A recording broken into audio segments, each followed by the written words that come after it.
Muito obrigado, Sra. Professora. Muito boa noite. Agradeço imenso à Comissão Organizadora, aos organizadores pelo convite e pela simpatia com que me acolheram aqui nesta bela Universidade da Unicinos. E aqui estamos, nesta hora da noite, para tratar de um tema muito complexo, que é o tema vasto do anti-jesuitismo ou do mito negro dos jesuítas, que foi construindo ao longo da história. Eu, talvez pensando melhor, vou-me pôr de pé. Muito bem, ok. Estão-me ouvindo? Estão-me entendendo? Ok. Então vou falar com a pronúncia de Portugal, português de Portugal. Vamos ver se fala com calma, para nos entendermos todos. E obrigado pela vossa presença e atenção. Ora bem, este foi um tema que me ocupou durante muitos anos de investigação, tentar perceber como é que se construiu uma imagem ao longo da história profundamente negativa da natureza e da ação da Companhia de Jesus e tentar desconstruir essa construção mítica e ao mesmo tempo tentar enquadrá-la na longa duração, num conjunto mais vasto, tentar perceber porque é que o antijesuitismo e o mito construído acabou por ser eficaz em determinados momentos históricos, porque houve um processo de construção do mito negativo, mas, entretanto, o mito negro já está a funcionar. Ótimo, já voltou. E tentar perceber porque é que ele foi eficaz, e como é que ele permaneceu durante tanto tempo e também pô-lo em ligação com outras experiências, com outros fenómenos também semelhantes em torno de outras instituições e até nações em torno das quais se construíram também mitos negros importantes e que são comparáveis à Companhia de Jesus. E respondendo a uma questão que aqui há dias me colocavam, interessante, também pretendo dar uma proposta de leitura, porque é que a Companhia de Jesus foi alvo de uma propaganda e de medidas políticas e até militares para extingui-la, expulsá-la, eliminá-la no século XVIII. Podemos comparar essa ação, essa operação extraordinária, semelhante àquela que aconteceu com outra ordem, que foi a Ordem dos Templários, à qual, curiosamente, o Marquês de Pombal se refere na sua correspondência, dizendo que os jesuítas tinham pervertido como os Templários no século XIII e, portanto, era legítimo que o Papa pudesse novamente também tomar uma medida semelhante. E porquê é que os Templários nunca foram restaurados e porquê é que se tornou inevitável que os jesuítas, no século XIX, fossem restaurados? Houve um conjunto... E porquê é que outras ordens, que foram extintas, nomeadamente os Templários, não foram restaurados? E esta resposta, porquê é que eles foram restaurados, porque é que a Igreja sentiu a necessidade inevitável de restaurá-los, também é uma pergunta interessante à qual procuraremos responder. E porquê é que se gerou realmente um movimento de oposição, de crítica, de longa duração e quase permanente aos jesuítas. E é isso que nos move. E como é que se criou, desenvolveu também, e qual era a matriz, os conteúdos fundamentais daquilo que eu chamaria uma doutrina anti-jesuítica, promovida por uma literatura anti-jesuítica. Gostaria de começar por citar aquele autor que escreveu aqueles 2 volumes, os jesuítas, Jean Lacouture, que se interroga e pergunta como é que a aversão que a Companhia de Jesus inspira a tão grande número de pessoas e das mais piedosas, das mais devotas, e é difícil baseá-la na razão, porque por tanto se alimentar de fantasmas, mais ou menos enraizados na realidade. E Humberto Eco, nos 6 passeios pelos bosques da imaginação, a dada altura escreve assim: refletir sobre as relações complexas entre leitura e história, entre ficção e realidade, constitui uma forma de terapia contra todo o adormecimento da razão que gera monstros. E realmente o antijesuitismo tem muito de adormecimento da razão, a razão que dorme e dá aso a uma construção que, apesar de ser construída com argumentos racionais, tem algo de muito, tem na sua expressão fundamental e na sua atitude sistemática e obsidiante, algo de muito irracional. Ora bem, em primeiro lugar, gostaria de começar por considerar que o antijesuitismo é um fenómeno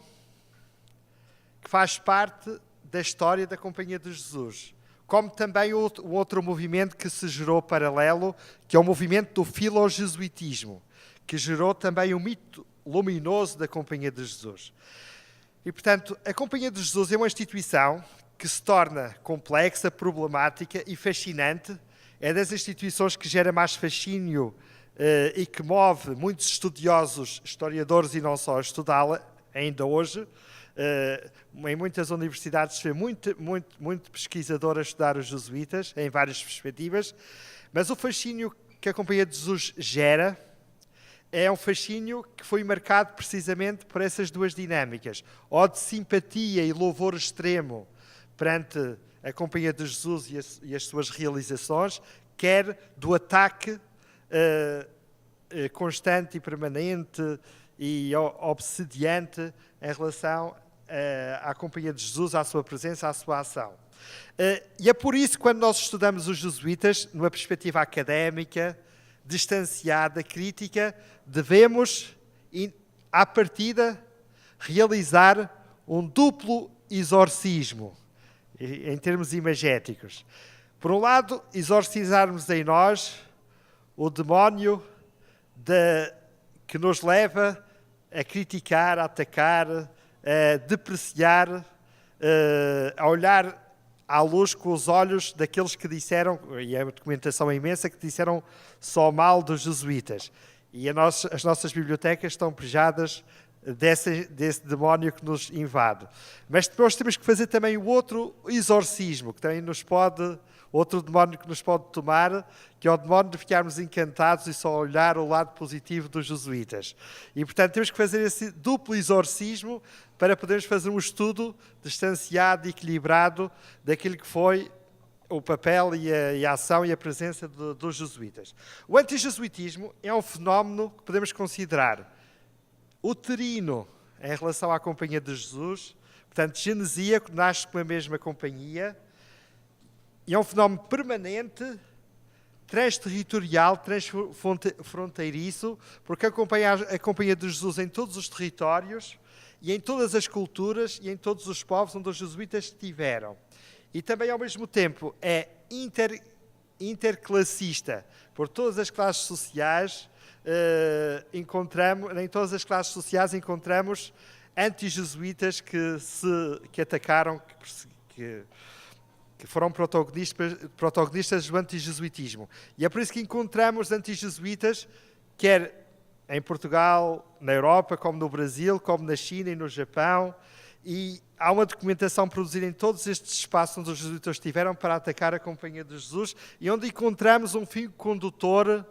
e alguns traços que são comuns a esse antijesuitismo que eu diria de caráter universal. E nós, ao estudarmos a Companhia de Jesus, temos que circunscrever aquilo que nós designamos e denominamos por literatura antijesuítica. De facto, a Companhia de Jesus gerou aquilo que podemos definir uma literatura antijesuítica nos diferentes países, e alguma dessa literatura até foi muito importante para o desenvolvimento até das línguas nacionais de alguns países, como vamos ver. E, portanto, essa literatura antijesuítica abrange um leque muito amplo de documentação, e onde entra numa escala tipológica obras que vão do mais alto grau de elaboração e procura de fundamentação até ao mais baixo grau de simplificação e primeirismo crítico. Importa salientar que na nossa análise,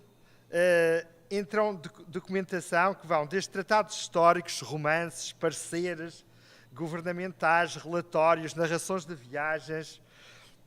leis dos Estados, representações dos povos, tratados apologéticos, textos de controvérsia, compilações e recompilações de sábios, catecismos, tratados teológicos, sátiras, poesias, tratados jurídicos, teses académicas, tratados editais, pastorais, sermões, programas partidários, folhetos de propaganda eleitoral, conferências, comícios, iconografia, caricaturas, crónicas jornalísticas, peças teatrais, cantigas, anedotário, breves pontifícios, orações, mandamentos, credos, gravuras, pinturas, caricaturas e até receitas gastronómicas anti-jesuítas.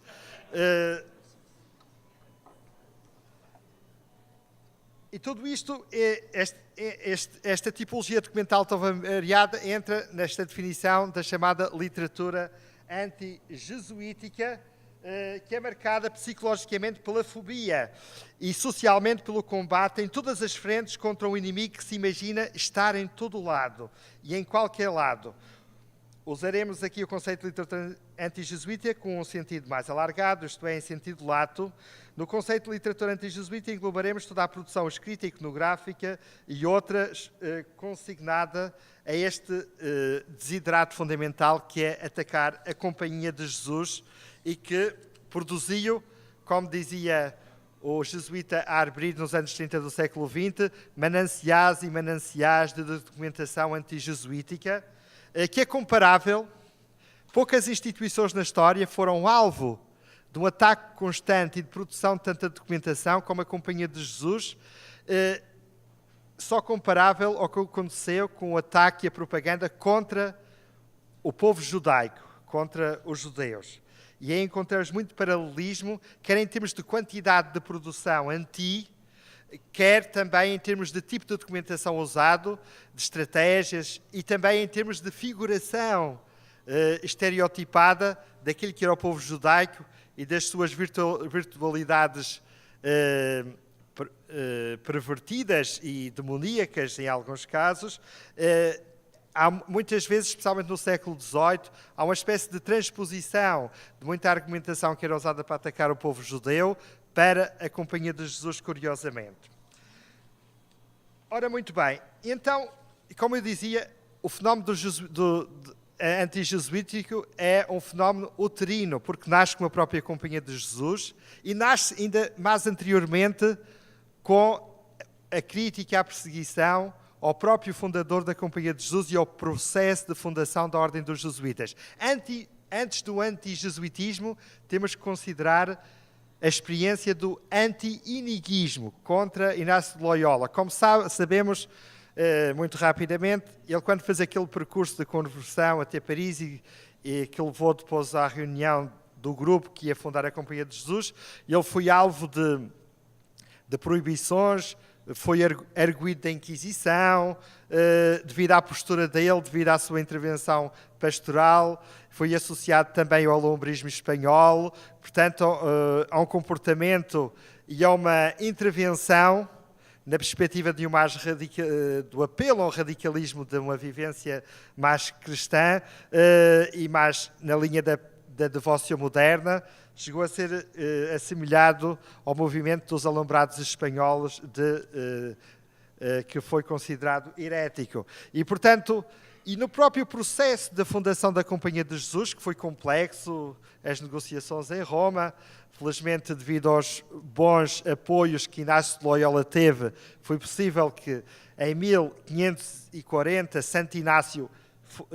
conseguisse da parte de Paulo III a fundação da Companhia de Jesus, mas na própria Santa Sé era um debate que já vinha de trás, e esse debate veio ao de cima no momento da fundação da Companhia de Jesus, que eram aqueles cardeais, aquela corrente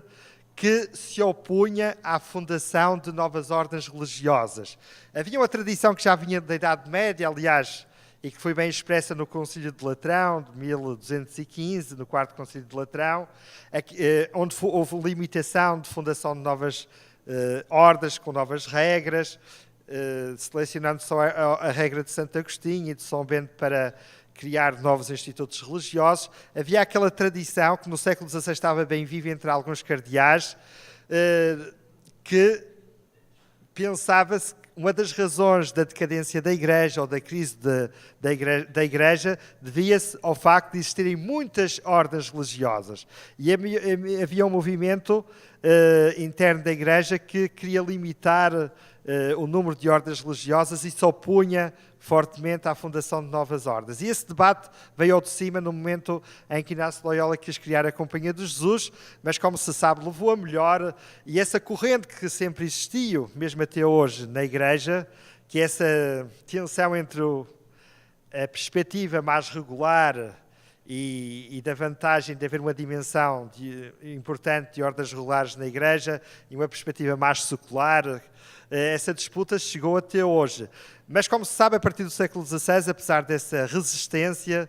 como os Papas passaram a deter cada vez mais, e então com o Concílio de Trento a capacidade de decidir sobre questões fundamentais da Igreja, portanto,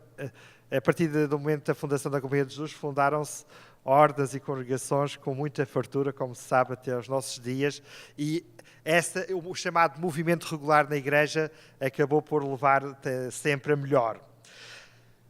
Entretanto, os jesuítas são fundados, como sabemos, e sabemos, aqui tem sido dita, a forma como eles surgem e aparecem, como alguns autores descreveram o surgimento da Companhia de Jesus, surgem como uma ordem meteorítica na Igreja, que se afirmam, se expandem como um meteorito que aparece no céu e tudo ilumina, e atuando em várias frentes, e com uma perspectiva nova em termos de metodologia pastoral, daquilo que é uma ideia de construção de uma rede de instituições educativas, com capacidade inovadora de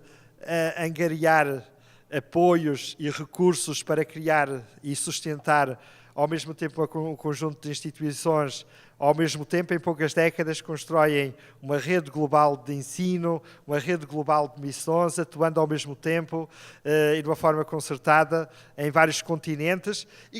mas começam a afirmar-se em Itália, mas em primeiro lugar a partir de Portugal, na Península Ibérica. E logo na década de 40, na primeira década, começam a surgir as primeiras fortes reações à Companhia de Jesus e ao seu modo de atuação. E, curiosamente, o antijesuitismo aparece pela primeira vez, e isto é um fenómeno curioso, o antijesuitismo é, em primeiro lugar, um fenómeno intra-eclesial. Portanto, quem se manifesta contra e crítico dos jesuítas são, em primeiro lugar, membros de outras ordens religiosas e do clero diocesano. Portanto, o antijesuitismo, na sua fundação primeira, é de natureza clerical. E o antijesuitismo clerical e, portanto, intra-eclesial. E há figuras que surgem logo na primeira e segunda década do século XVI que lideram esse ataque à Companhia de Jesus e se tornam figuras inspiradoras do antijesuitismo posterior e que o Marquês de Pombal vai recolher tudo isso e citar nos seus catecismos antijesuíticos. E uma figura que é muito conhecida do combate à Companhia de Jesus é precisamente o professor de Salamanca, Melchior de Elcano, dominicano, que nos anos 40, que depois vai se tornar bispo de Canárias, e que lidera esse processo de combate aos jesuítas quando começam a atuar em torno da Universidade de Salamanca, em Portugal e, portanto, em Espanha. E ele critica fortemente esses franchenotes, esses padres novos que vinham de França. Não nos esqueçamos que os primeiros jesuítas eram muito jovens, formados na Universidade de Paris, com uma grande capacidade empreendedora, mas muito jovens e que começam de repente a criar iniciativas por todo lado e a levar a melhor em vários campos. E realmente isso começa a impressionar especialmente as chamadas ordens clássicas e mendicantes, nomeadamente os franciscanos e os dominicanos, que lideram essa oposição e esse combate. E Melchior Del Cano escreve violentamente contra os jesuítas, comparando-os, dizendo que eles são precursores dos cavaleiros do Apocalipse e que anunciam o fim do mundo porque eles estavam a revolucionar a forma de confessar, a forma de fazer direção espiritual, a forma de pregar, e começaram a criar colégios imensos por todo o lado, e levando a melhor às ordens clássicas, às chamadas ordens religiosas clássicas. E é por isso que Melchior Cano e outros em Portugal, franciscanos, dominicanos e um pouco por toda a Europa, dos púlpitos, começam a prevenir as populações contra esses padres que vêm com ideias novas, com métodos novos e que eles começam a olhar com muita suspeita e a dizer que eles anunciam o fim do mundo e o Apocalipse. É extraordinário a imagem que se começa logo a criar no princípio dos jesuítas. Depois os jesuítas, outro setor importante de ataque à Companhia de Jesus tem a ver com o seu envolvimento no chamado empreendedorismo educativo. O facto de eles começarem, no caso português e a nível europeu, a criar colégios por todo o lado. Nos anos 60 já tinham criado vários, assumiram direção de colégios e criaram colégios novos, com recursos importantes conquistados à coroa, oferidos da coroa e de outros patrocinadores, nomeadamente famílias nobres, de quem eles conseguiam recursos e apoios e doações, e começaram a criar pouco a pouco uma rede de colégios. E eles, tendo chegado a Portugal em 1540, em 1562 já tinham vários colégios e uma universidade aprovada, que era a Universidade de Évora, concorrendo com a Universidade de Coimbra, e já estavam espalhados pelo Oriente, pelo Brasil, a atuar de uma forma que em 2 décadas já estavam a ter muito mais visibilidade que os dominicanos e os franciscanos e uma série de outras ordens implantadas há muitos séculos no país. E realmente em 2 décadas fazer e ter uma visibilidade em termos de ação e em termos de apoio da coroa, não deixava de criar impressão. E se criava muitos admiradores, também criava estes opositores que faziam leituras diferentes daquilo que era o modo de atuar e os objetivos desta ordem. E então, por exemplo, em 1562, quando os jesuítas estavam a construir colégios em Portugal, por todo o lado, na perspectiva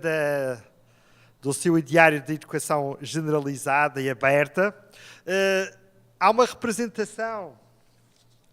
dos povos do Reino de Portugal às Cortes de Portugal em 1562, onde precisamente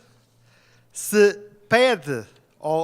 naquele momento, à Rainha Regente, Dom Sebastião ainda era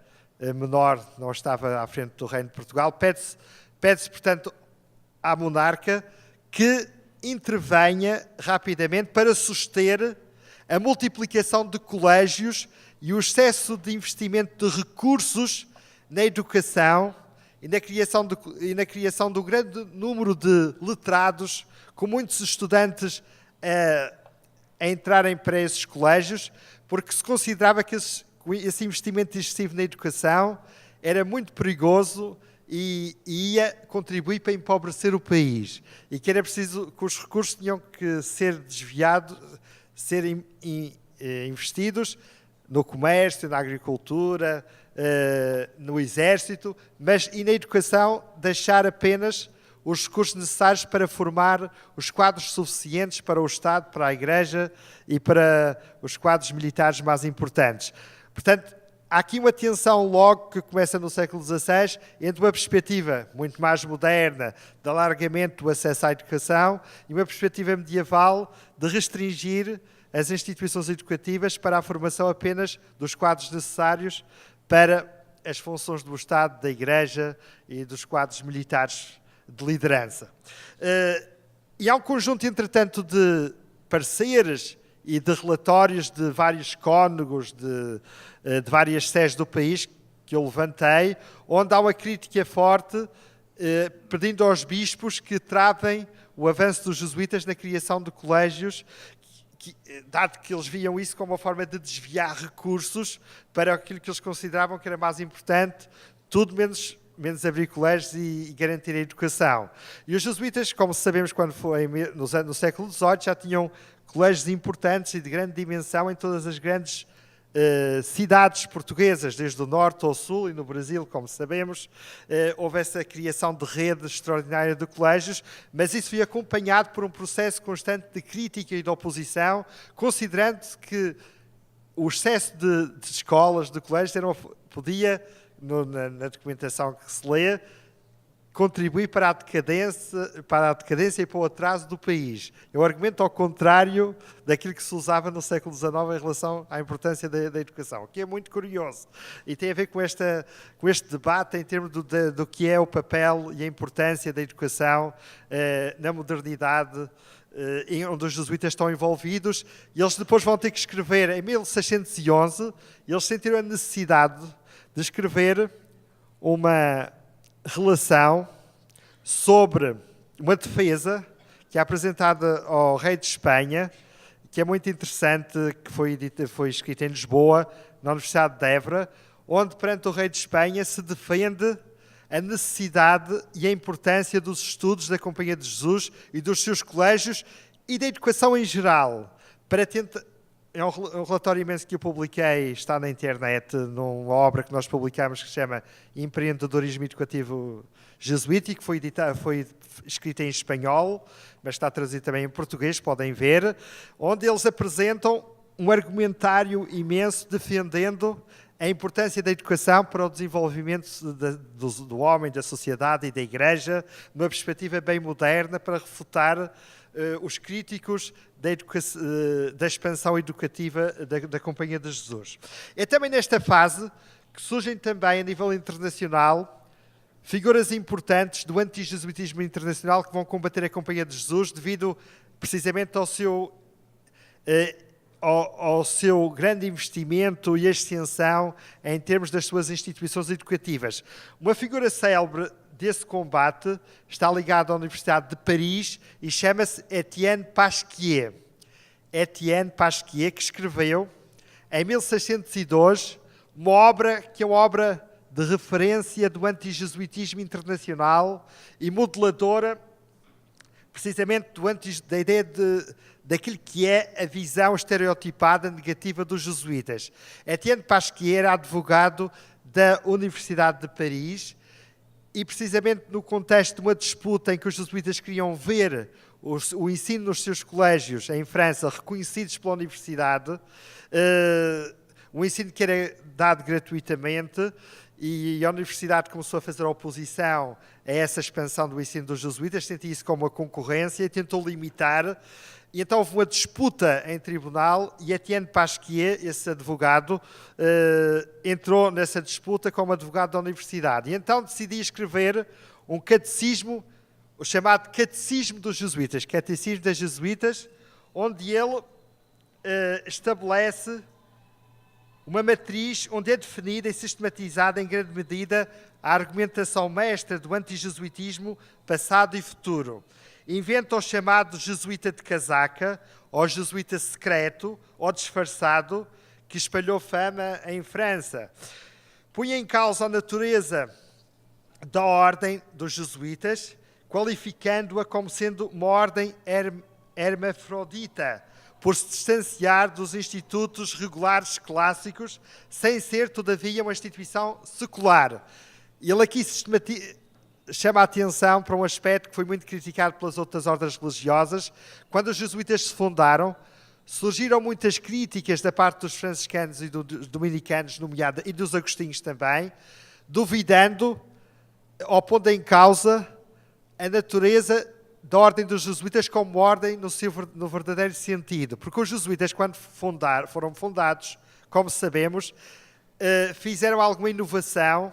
em relação àquilo que eram as características das ordens clássicas. Mantiveram o essencial que caracteriza uma ordem religiosa, que é o noviciado, os votos,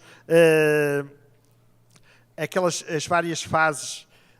para integração de pleno direito numa ordem religiosa, com os votos simples e depois os votos solenes, todas as obrigações em termos de castidade, de obediência e pobreza. Portanto, as características fundamentais das ordens religiosas estavam garantidas com a Constituição, que era sucedânea de uma regra típica das ordens clássicas. No entanto,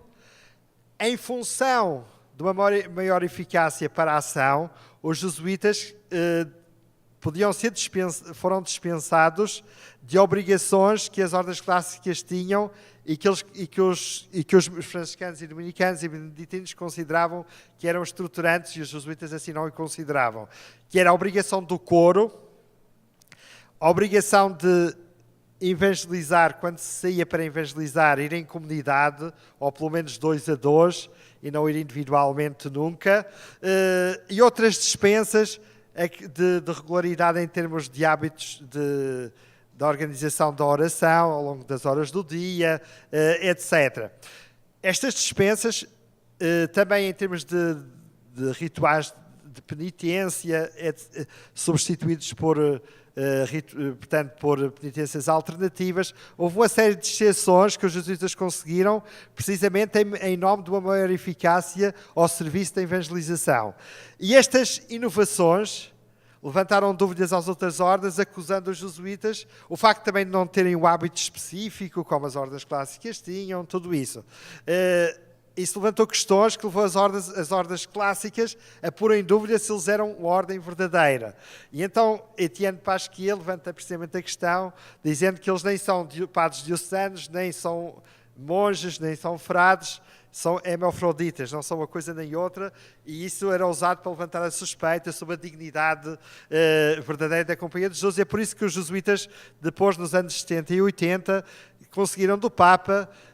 o estatuto de ordem mendicante, precisamente como resposta aos mendicantes, para mostrar que eles, afinal, estavam na linha daquilo que eram as ordens clássicas, apenas com algumas inovações que eles não consideravam essenciais. Ao mesmo tempo, Etienne Pasquier denuncia a hipocrisia dos jesuítas, a sua ambição de poder, a sua falsa pobreza, o seu caráter secretista que rodeia a organização e a ação, a sua perigosa acumulação de riqueza pela captação de heranças, esgrime contra a usurpação gnóstica francesa constituía a sua obediência ao poder transnacional do Papa, e Pasquier profetiza que essa suspeita fidelidade acabaria por ser a ruína do próprio papado, desde que os jesuítas iam acabar por contribuir para a ruína do próprio papado. Portanto, ele estabelece um mito negro dos jesuítas completo, como ordem conspiradora, e até, como era um catecismo dos jesuítas, ele no fim compõe um Pai Nosso e uma Ave Maria anti-jesuítica, para ser rezada contra os jesuítas, curiosamente. Era de tal modo o ódio e o desejo de combater os jesuítas que este catecismo acabou por se tornar um modelo deste processo de combate aos jesuítas. Mas é logo na primeira década do século XVI que vai surgir também uma outra peça de ataque aos jesuítas muito importante. Em 1613, já de um ex-jesuíta polaco, que é Jerónimo Jarałowski, que era um antigo professor de latim do Colégio de Varsóvia e que, zangado com os jesuítas, foi expulso por razões ponderosas, e escreveu a grande contrafação contra os jesuítas, que muitas vezes foi publicada como se fosse dos jesuítas, que foi precisamente os Monitas Secreta, as instruções secretas dos jesuítas, onde se dizia que ele tinha sido descoberto no colégio dos jesuítas e que mostrava realmente as constituições secretas, as instruções pelos quais os jesuítas se guiavam, e que explicaria, de algum modo, o seu sucesso e a sua capacidade de conseguir o que conseguiam em termos de bens, de meios, para construir a rede extraordinária de colégios e de missões que tinham e o poder que teriam na Igreja. É semelhante e é comparável a outra contrafação célebre que no século XX vai ser também publicada, que é os Protocolos dos Sábios de Sião, que também foi atribuído a um grupo de sábios judeus que teriam escrito aqueles protocolos como instruções para ensinar os judeus a dominarem o mundo. Há aqui um paralelismo muito interessante nestas duas contrafações. O que é certo é que esta obra foi divulgada como se fosse mesmo dos jesuítas e tivesse sido elaborada no tempo do Geral Aquaviva e até ao século XX foi imensamente publicada, mas entretanto, graças à crítica contemporânea, tudo isso foi desmontado e se percebeu que foi uma contrafação feita também para atacar a Companhia de Jesus, e aqui aparecem também como um protagonista um ex-jesuíta. Aliás, na história do antijesuitismo, em Portugal e na Europa e no mundo, há muitos ex-jesuítas que saem da Companhia de Jesus e por diversas razões querem atacar a companhia, ou porque saíram mal, ou porque tiveram más experiências, ou porque entretanto aderiram a ideologias e organizações que eram anti-jesuítas e que se tornaram grandes protagonistas do movimento anti-jesuíta. Jerónimo Jaraoski é precisamente um destes ex-jesuítas, sem falar no século XVIII, que a maior parte da elite iluminista que combateu os jesuítas foi formada no colégio e nas universidades dos jesuítas. Isso é muito interessante, mas aí há um complexo de Édipo, edipiano, que é a morte do pai, mas isso já chegaremos lá. E mesmo em Portugal, a maior parte dos ideólogos anti-jesuítas foram formados nos colégios da própria Companhia de Jesus, que é muito, muito interessante. Mas no século XVII, há que entender também o surgimento de outros célebres anti-jesuítas internacionais, com eco em Portugal e no Brasil, e aí recordemos todo o movimento anti-jansenista, por oposição precisamente aos jesuítas, e aí surgiram pessoas célebres, figuras célebres, conhecidas até da história da filosofia e da ciência e da história da moral, como Blaise Pascal, António Arnauld e outros, que vão se tornar figuras relevantíssimas do ataque à Companhia de Jesus. Blaise Pascal, como se sabe, foi o inventor da máquina de calcular e o autor dos Pensées, portanto, é conhecido no mundo da filosofia e da ciência, mas ele participava do movimento jansenista. Como sabemos, é um movimento que depois foi considerado herético, mas que se opunha, era um movimento rigorista, que professava uma antropologia pessimista e que se opunha precisamente à antropologia otimista e a uma visão de Deus muito mais próxima, que os jesuítas defendiam, a uma visão de Deus-amor, que os jansenistas repudiavam, e atacaram fortemente, e foram um dos movimentos que mais atacou até ao tempo do século das luzes, com influências em França e em Portugal, e também estão por trás, em grande medida também, do processo que vai levar à extinção dos jesuítas. E aqui aparecem figuras, como disse, como Blaise Pascal, António Arnauld com o seu Tratado da Moral dos Jesuítas, e é num contexto no século XVI, onde também aparecem outras figuras em Espanha, como Fernandes Navarrete, ou Juan Palafox e outros, que no contexto que é o século XVII, em que os jesuítas estão envolvidos em várias polémicas devido à modernidade dos seus métodos, da sua modo de ação, nomeadamente toda a questão extraordinária, complexa, dos ritos chineses na China, do processo de adaptação missionária, no campo da evangelização em território chinês e também japonês, e no contexto dos brahmanes, da cultura brâmica na Índia, que levou à produção de documentação imensa de ataque aos jesuítas, atacando o seu método aculturacionista e considerando que eles tinham demonizado, paganizado, se rendido às culturas pagãs, sendo considerados por muitos como uma espécie de ordem paganizada e protestante dentro da Igreja,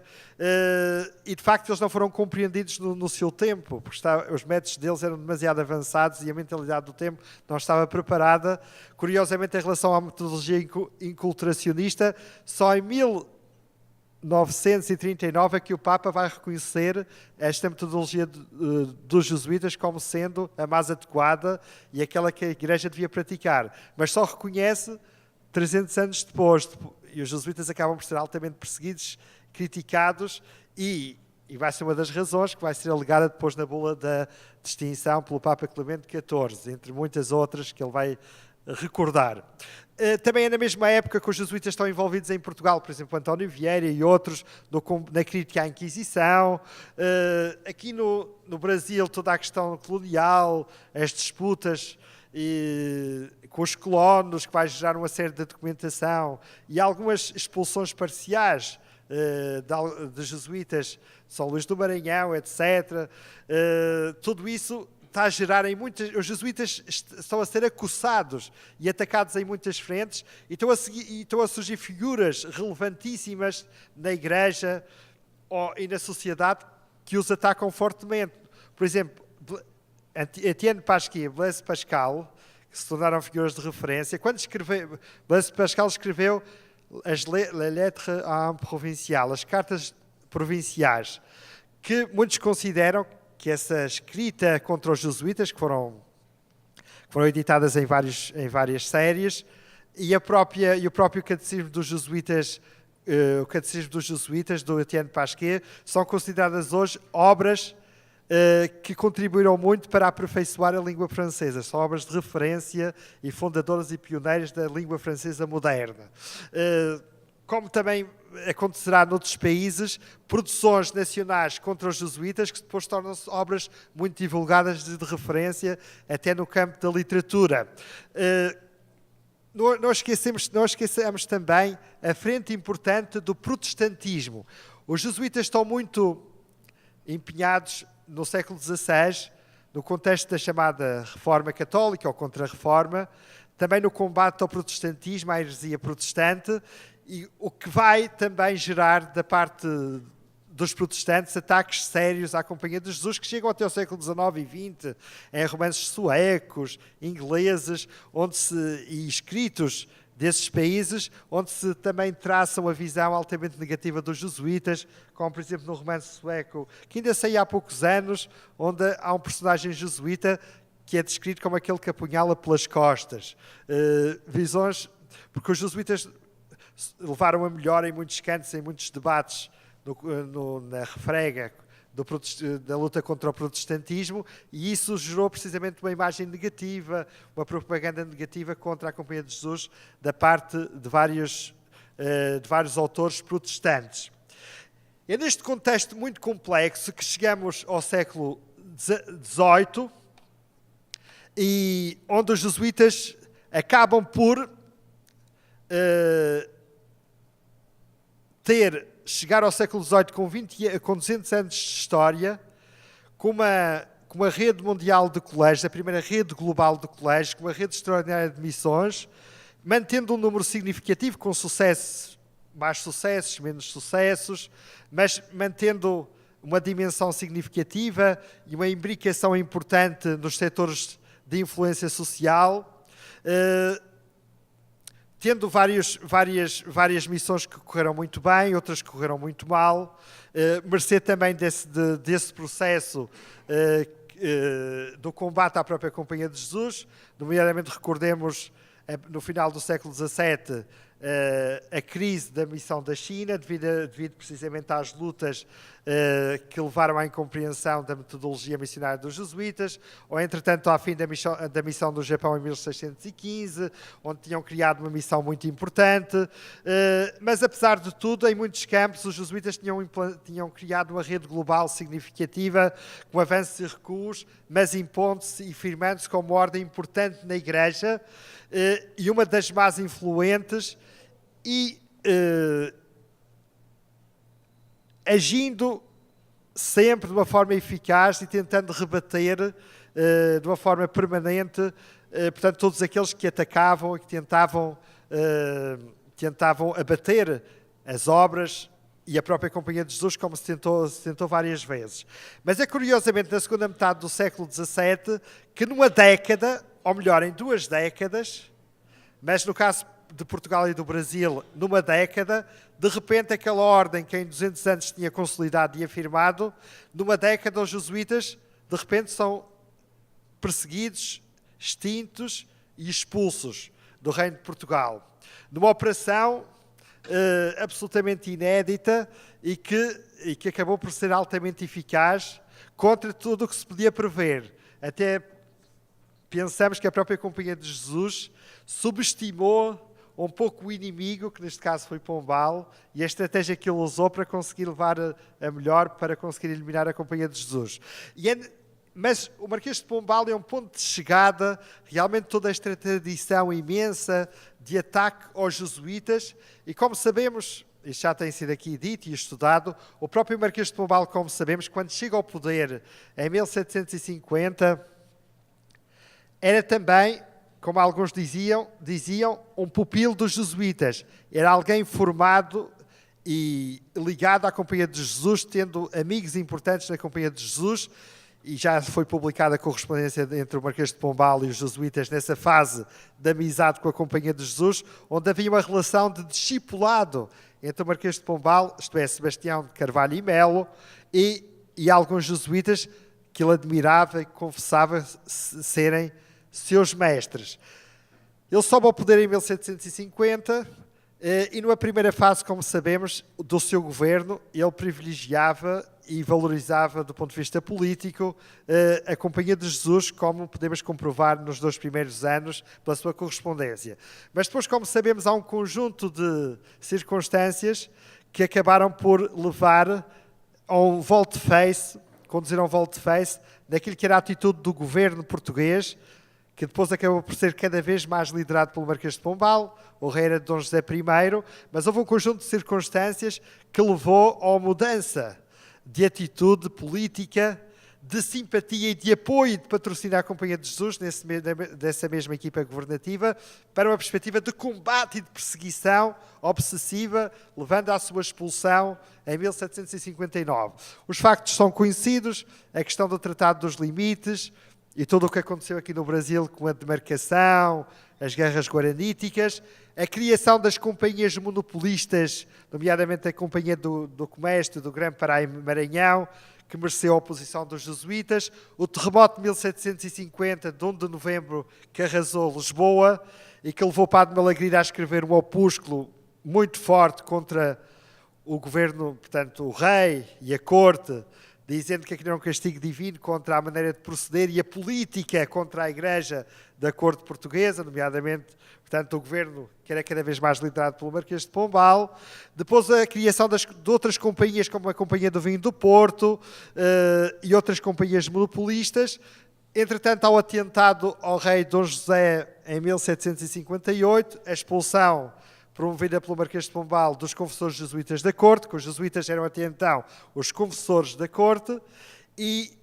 a incriminação dos távoras e dos jesuítas como autores morais, e tudo isso é um cocktail de acontecimentos e que permite ao Marquês de Pombal arranjar as razões suficientes para convencer o rei e para garantir a 3 de setembro de 1759 a expulsão dos jesuítas. Numa política bem um conjunto de medidas que são feitas, são preparadas secretamente e que depois vão ter a sua eficácia e que são acompanhadas pela produção, a partir de 1755-56, da preparação de uma propaganda escrita e iconográfica internacional, nacional e internacional, nunca antes vista, onde o Marquês de Pombal elabora aquilo que eu chamo os catecismos antijesuíticos, que vão modelar, que vão sistematizar toda a tradição antijesuítica anterior, vão estabelecer uma doutrina antijesuítica, uma imagem dos jesuítas, um mito negro, que depois vai se tornar uma espécie de catecismo, vão se tornar catecismos e bíblias que vão ser depois citados e revisitados até o século XX, quer em Portugal, quer no Brasil, quer até a nível europeu, em vários países e por muitos autores que vão citar precisamente estes catecismos antijesuíticos do Marquês de Pombal. E o primeiro grande catecismo que é produzido, e é precisamente a relação abreviada, em 1757, em dezembro, que é publicada, são publicados 20 mil exemplares, onde se descreve precisamente, e os títulos já de si são muito indicativos da força destes catecismos, onde se fala dos atentados, dos estragos que os jesuítas fizeram e provocaram em Portugal, no Brasil, etc. Em 57, a relação abreviada, que no fundo descreve e responsabiliza os jesuítas pelo que correu mal no processo de demarcação das fronteiras, da aplicação do Tratado dos Limites, e onde se apresenta os jesuítas como conspiradores, opositores, guerrilheiros, e como tendo criado uma espécie de Estado dentro do Estado, separado os territórios dos índios da influência do Estado, ensinando as línguas nativas, portanto ameríndias, precisamente com o objetivo, dizia-se, de impedir o domínio, a soberania do rei de Portugal, precisamente sobre o território dos índios, coartando, tirando, retirando, portanto, essa influência ao Estado, impedindo que o Estado tomasse e fosse senhor pleno desses territórios. E, portanto, acusou os jesuítas de serem conspiradores e de estarem a criar um Estado dentro do Estado. Curiosamente, na lei de publicação, publicada em 1759, a 3 de setembro, recupera-se precisamente o que é dito na relação abreviada e diz-se, e depois a relação abreviada vai ser traduzida em várias línguas, em inglês, em francês, em espanhol, até em latim. Portanto, o Marquês de Pombal, a partir de 57, mandou instalar na Secretaria de Estado uma tipografia do Miguel Rodrigues, mandou trazer todas as máquinas fotográficas só para produzir a partir de então escritos contra os jesuítas. Foram mais de 300 escritos editados na própria sede da Secretaria de Estado contra a Companhia de Jesus. Um investimento brutal, onde se produzia em português e depois se mandava-se traduzir em várias línguas e depois os escritos eram publicados e enviados em mala diplomática e apareciam em Itália depois como se fossem publicados em Itália. Quando era italiano aparecia lá a cidade de Roma, era uma contrafação naturalmente, e publicados em vários, para serem difundidos em vários espaços. Até em chinês se publicou, cujo objetivo, em mandarim aliás, e em japonês, cujo objetivo era precisamente atingir e dar a conhecer, formar uma imagem negativa dos jesuítas em todos os espaços onde os jesuítas estavam presentes. Foi realmente uma operação extraordinária e o Marquês de Pombal usou a rede do Império Português e a rede diplomática para difundir o mais possível a sua doutrina anti-jesuítica. A lei de expulsão dos jesuítas de 1759, 3 de setembro, acaba por dizer o seguinte: que o rei de Portugal expulsava os jesuítas porque se não o fizesse, e depois de ter descoberto o plano secreto que eles estavam a implantar no Brasil, que era criar um Império Universal, se o rei de Portugal não expulsasse os jesuítas nem os extinguisse, nem os exércitos de todas as monarquias europeias católicas juntos conseguiriam vencer os jesuítas. Está lá dito na lei de 1700. É extraordinário a figuração negativa que se faz dos jesuítas, e esta lei depois também é traduzida em várias línguas e divulgada e difundida precisamente para preparar o que vem a seguir, que é o processo que vai levar à extinção. Nesse mesmo ano, 1759, o Marquês de Pombal, a 12 de janeiro, mandou uma instrução assinada pelo rei para todos os bispos de Portugal, que era a chamada Carta Régia, com uma cartilha onde se pedia aos bispos para mandar publicar pastorais, cartas pastorais em todas as paróquias, mandando proibir os jesuítas de ensinar, de confessar, mandando cercar os colégios e impedindo que os jesuítas contactassem com as populações, isto 9 meses antes da expulsão, precisamente para preparar a expulsão, e onde, a partir de então, em todas as paróquias do reino, foram lidas cartas onde se descrevia aquilo que os jesuítas fizeram, ou que se considerava que os jesuítas faziam de mal, que era um conjunto de afirmações onde se acusava os jesuítas de serem perversos, de serem assassinos, de usarem a confissão para perverter as pessoas e conseguir objetivos que não eram cristãos. Um conjunto, mais de 20 afirmações, que eram erros ímpios e sediciosos, que os jesuítas teriam praticado e que os bispos foram obrigados a divulgar e a fazer ler nas paróquias para prevenir a população contra a Companhia de Jesus. Foi uma operação usando a tribuna da Igreja que foi massiva e atingiu o país todo, e também se pediu nas colónias para fazer o mesmo. Houve alguns bispos que resistiram, como se sabe, e os que resistiram e desobedeceram foram destituídos e alguns foram mandados prender, como aconteceu com o bispo de Coimbra, Dom Miguel da Anunciação. Portanto, foi uma operação realmente em vários campos e usando depois uma propaganda intensiva. Depois destas cartilhas que eu acabei de referir e das próprias leis e missivas, depois nos anos 60 e 70 foram publicadas 2 obras que são fundamentais para estabelecer aquilo que é a imagem negra dos jesuítas, que foi em 67 e 68, os 5 volumes foram preparados sob a orientação do Marquês de Pombal, que se chamam A Dedução Cronológica e Analítica dos Estragos que os jesuítas fizeram, é um título enorme, em Portugal e nas suas colónias, etc. E depois, em 1792, o Compêndio Histórico da Universidade de Coimbra, que é uma espécie de relatório preparatório da reforma da universidade, onde se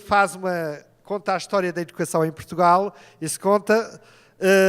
que a educação decaiu a partir do momento em que os jesuítas entraram e que agora era preciso reformar a educação. E, portanto, estas obras, basicamente, propõem uma chave de leitura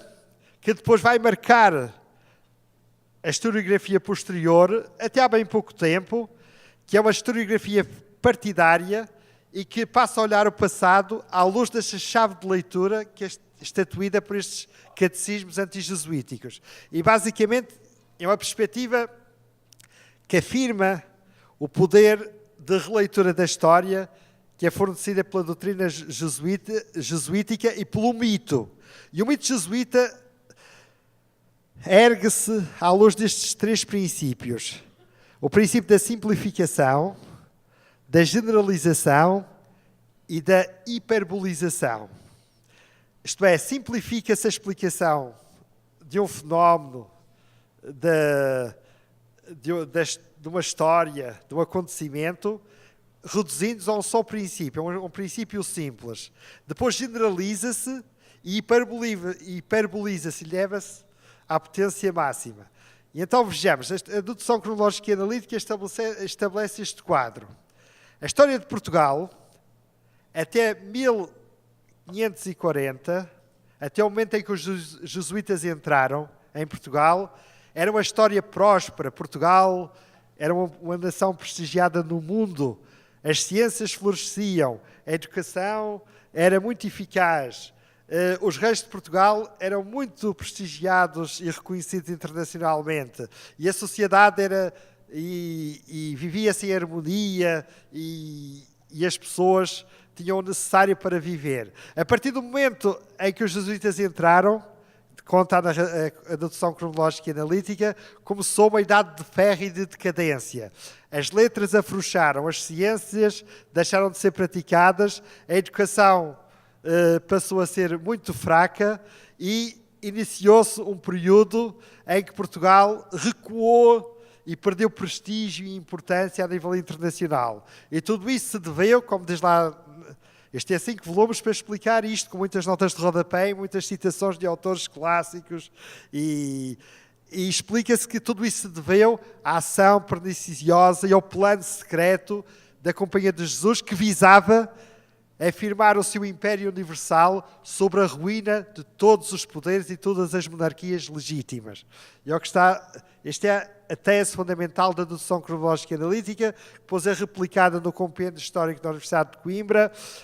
para explicar depois a história da educação portuguesa e defender a reforma da mesma universidade. Se lerdes os compêndios das leis pombalinas, do período de Marquês de Pombal, a maior parte dos preâmbulos dessas leis,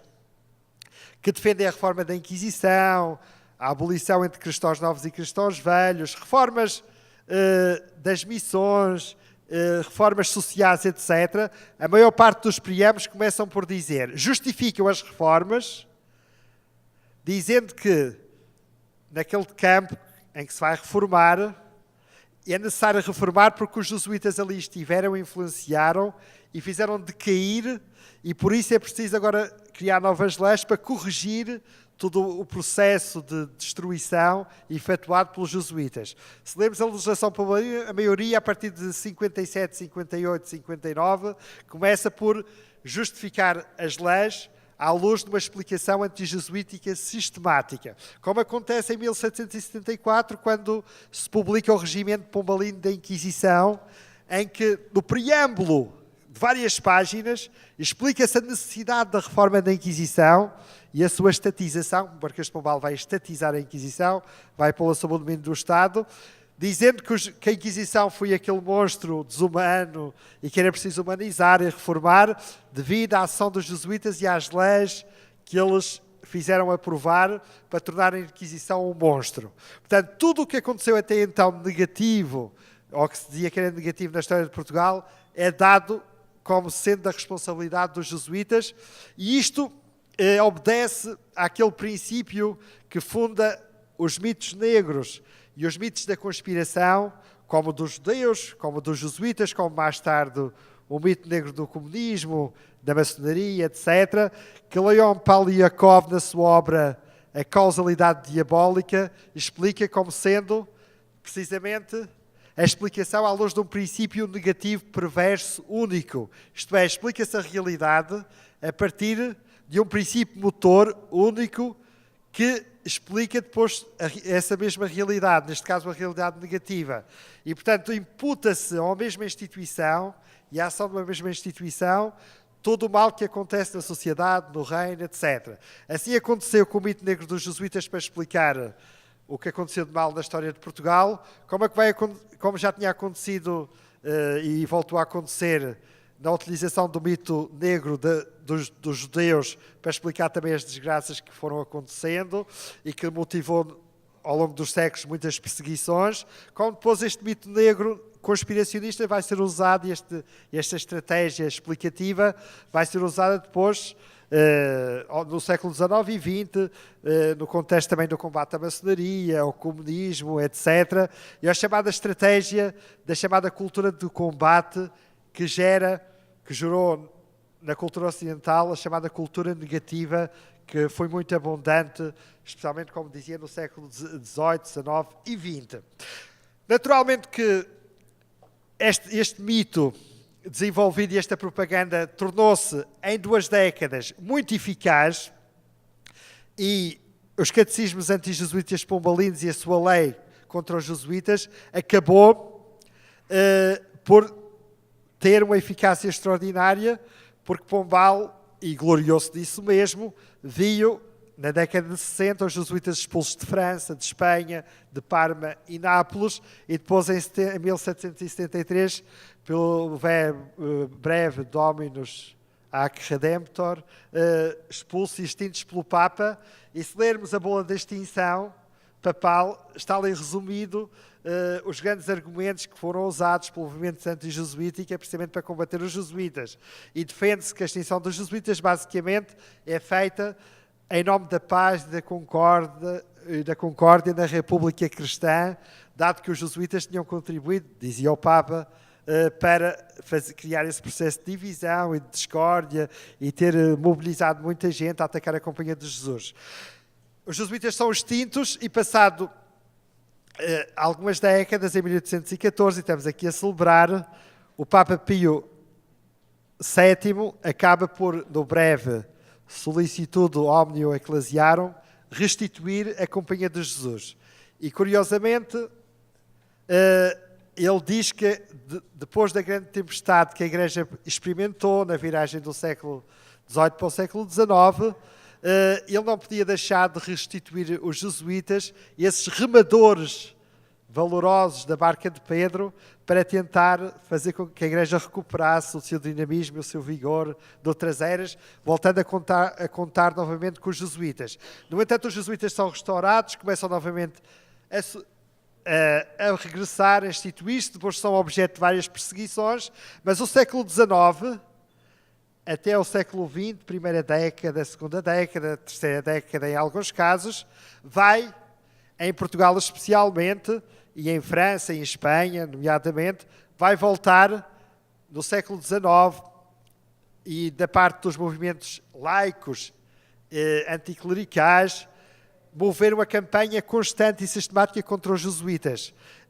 E no caso português vai revisitar, portanto, os catecismos pombalinos e vai adaptá-los e usá-los precisamente para atacar a Companhia de Jesus. E o Marquês de Pombal, como sabemos, no século XIX, vai ser exaltado, vai-se criar um movimento filopombalino, onde estão os grandes protagonistas de ataque à Companhia de Jesus, que vai exaltar Pombal, precisamente por ter expulso e extinto a Companhia de Jesus. E é por isso que em Lisboa, a nossa maior estátua, alguma vez erguida ao governante português, está precisamente no centro de Lisboa, na Praça Marquês de Pombal, e erguida ao Marquês de Pombal, e a recolha de fundos começou a ser feita em 1882, no primeiro centenário da morte do Marquês de Pombal, precisamente pelo movimento maçom, comunista, socialista, positivista, os setores que eram fortemente anticatólicos, antilegitimistas, e portanto liberais,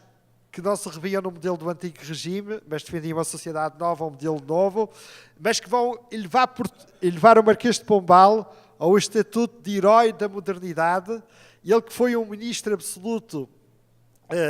de um rei absoluto, foi ministro detentor de um poder absoluto do período por excelência do legitimismo, mas que no século XIX o Marquês de Pombal vai ser relido e vai ser levado ao estatuto de Prometeu e promotor e precursor da modernidade. De tal modo que em 1869, um português, membro da maçonaria portuguesa, Emílio Garcia, vai editar uma obra, uma biografia do Marquês de Pombal, escrita deste modo: o Marquês de Pombal, a sua administração e as ideias democráticas que o animavam, faz do Marquês de Pombal um democrata e um precursor, precisamente, da sociedade liberal, mas tudo isso é descrito em função e em nome do facto de ele ter expulsado os jesuítas, considerando esse gesto como um gesto que abria as portas da modernidade a Portugal. E é por isso que na estátua que está em Lisboa, tem uma coluna muito grande, é muito alta, e tem as principais medidas que Pombal tomou para modernizar Portugal. E a primeira medida qual é? Que se parece à cabeça: expulsão dos jesuítas. E é curioso que isto criou realmente uma imagem extremamente negativa que levou, em 1910, em Portugal, a Primeira República democrática, antimonarquia constitucional e contra o absolutismo absolutamente, instituindo, portanto, o regime republicano. A primeira medida que toma quando se constitui o primeiro governo provisório e é precisamente repor em vigor a lei do Marquês de Pombal, portanto, do período do antigo regime, que expulsava os jesuítas. E, portanto, o antijesuitismo torna-se permanente, sistemático até ao século XX em Portugal, e com protagonistas dos mais diferentes quadrantes, quase até há poucas décadas atrás. E realmente isto o antijesuitismo torna-se tão forte que marca a leitura da história, cria uma mentalidade antijesuíta e com uma grande influência modeladora na literatura portuguesa até há bem pouco tempo. Ainda há 2 semanas atrás, no Parlamento Português, um deputado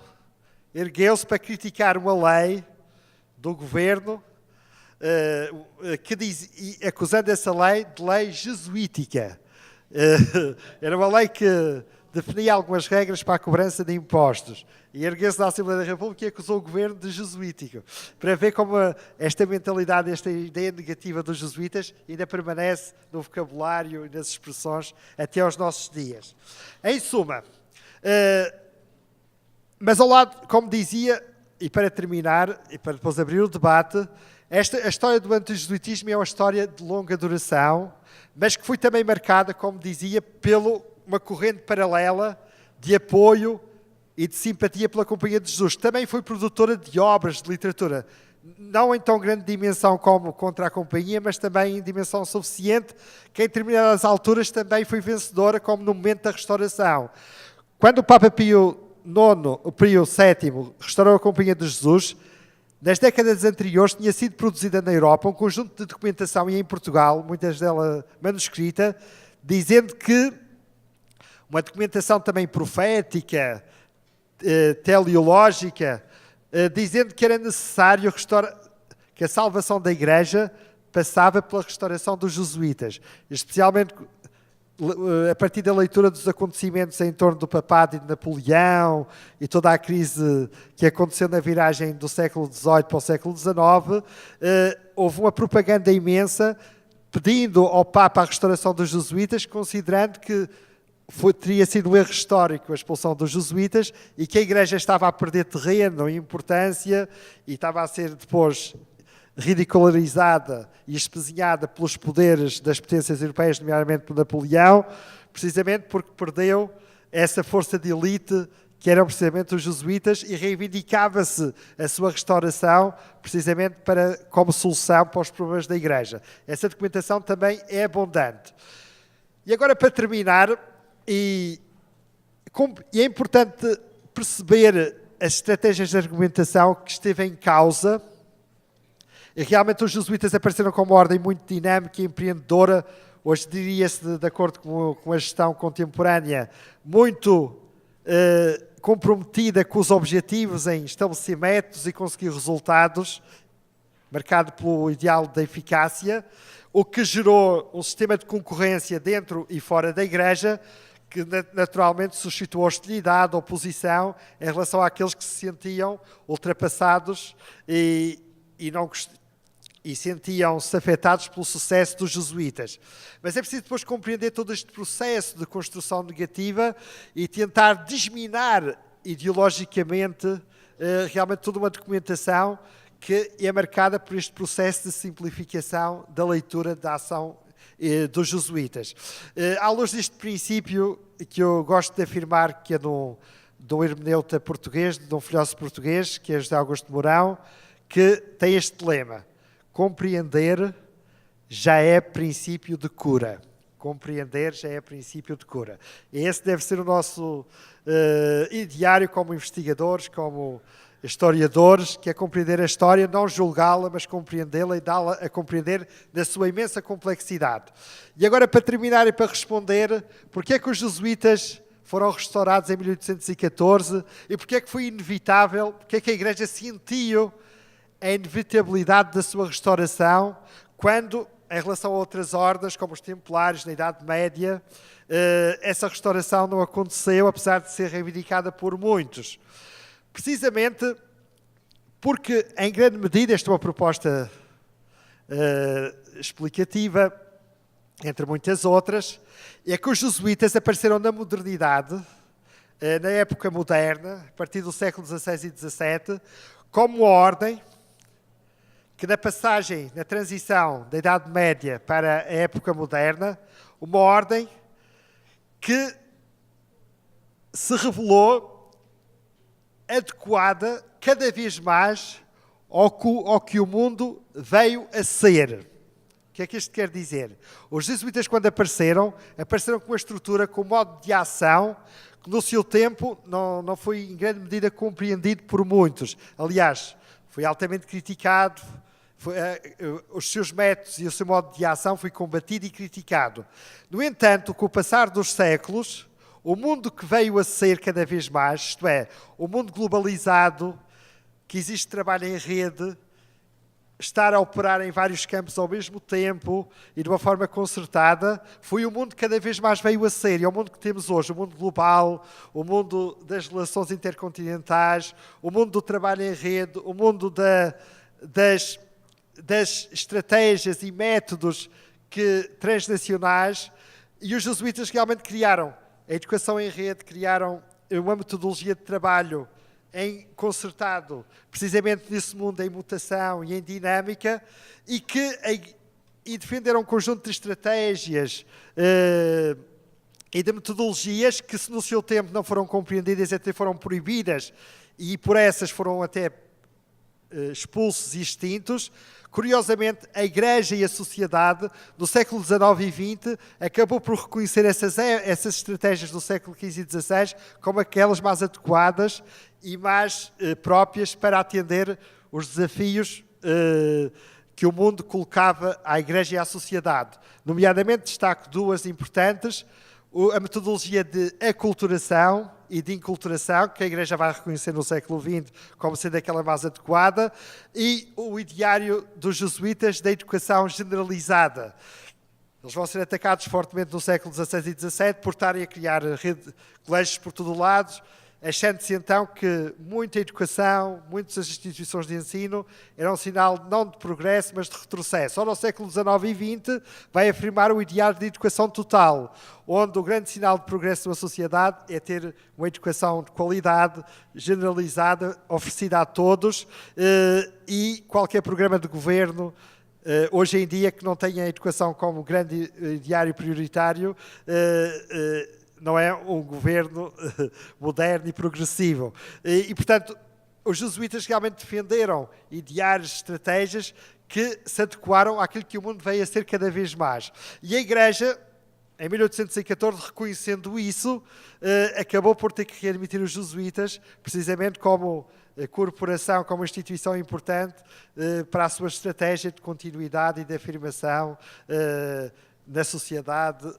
nas sociedades que, entretanto, estavam a transformar na virada para o século XIX. Muito obrigado pela vossa atenção.